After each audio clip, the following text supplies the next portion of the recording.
ये उत्कर्ष की सनातन संस्कृति।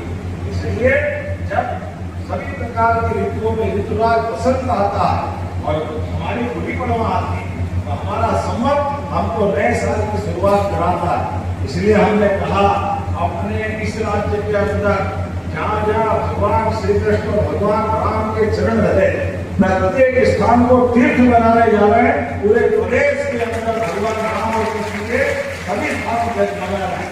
इसके साथ साथ भगवान ने 5000 साल पहले शिक्षा का क्या महत्व है उसका एहसास कराया। और जैसे जुगल किशोर हमारे अपने किशोरी जी का स्मरण कराते हैं, हमारी संस्कृति माता बहनों और भाई में अंतर नहीं करती, ये दोनों को बराबर देखती। और भगवान तो इतने उदार है कि जब तक राधे जी की जय जयकार नहीं करो कृष्ण कन्हैया हमको आशीर्वाद देने नहीं आते।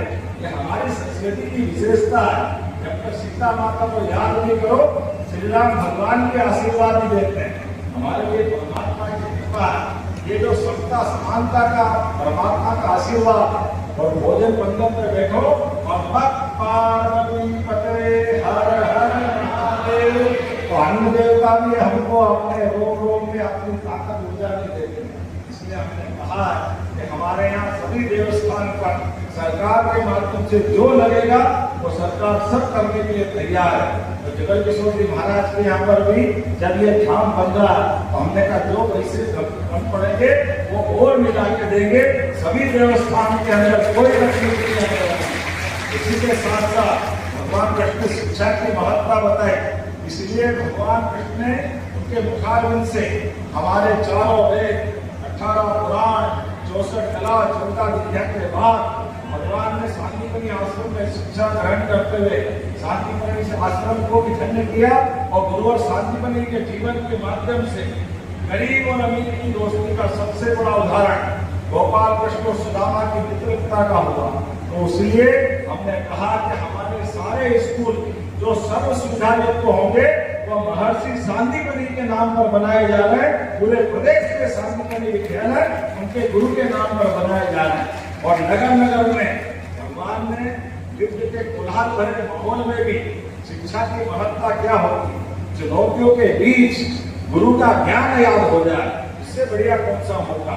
यही तो भगवान ने कौरव पांडवों के बीच मृत्यु एक ही बार आती, इसलिए मृत्यु से क्या कराना, लेकिन मृत्यु के बजाय पुरुषार्थ और पराक्रम के साथ कर्मवाद की शिक्षा देते हुए भगवान कृष्ण जो मुख से 18 अध्याय गीता का निकला।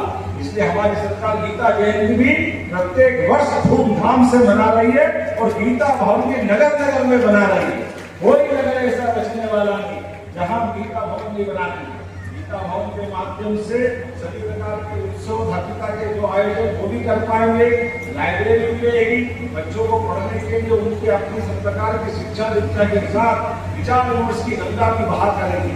इसी के साथ साथ प्रत्येक ब्लॉक में वृंदावन गांव भी हम बनाने वाले हैं। हमारे अपनी सरकार के माध्यम से 330 ब्लॉक वृंदावन गांव बना रहे हैं। हमारे यहाँ परमात्मा की कृपा से जिसके घर गाय वो गोपाल, और गोपाल कृष्ण की धरती पर गोमाता को बढ़ाने के लिए दूध और दही की संस्कृति को बढ़ाते हुए अपने राज्य में जन कल्याण के काम लगातार करने के लिए मुझे इस बात की प्रसन्नता है। जब मैं यहाँ आकर के आपके इस मौजूदगी में आपके दर्शन कर रहा हूँ, ऐसा लग रहा है साक्षात भगवान हमको आशीर्वाद देने आपके रूप में आ गए। हम सब आनंद से हरे संत के साथ सच में हम सब के लिए घर से घंटे 2 घंटे 4 घंटे एक ही घर से बाहर आ जाओ तो आत्मा घर में अटकी रहती। लेकिन हमारी सनातन संस्कृति की धारा देखो, आप अपने सारे संत वृंद घर बार छोड़ करके जीते जी हमको आशीर्वाद देने के लिए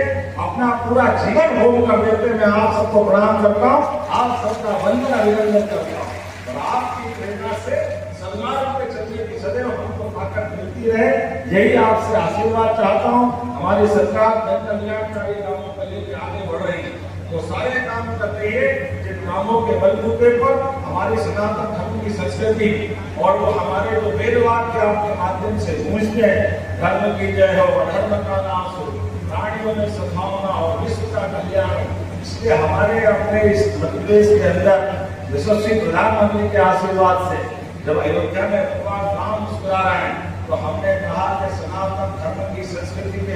मुद्दे पर जब एक देश, एक किसान, एक बिहार और अलग अलग धर्मों के अलग अलग कानून क्यों होना चाहिए?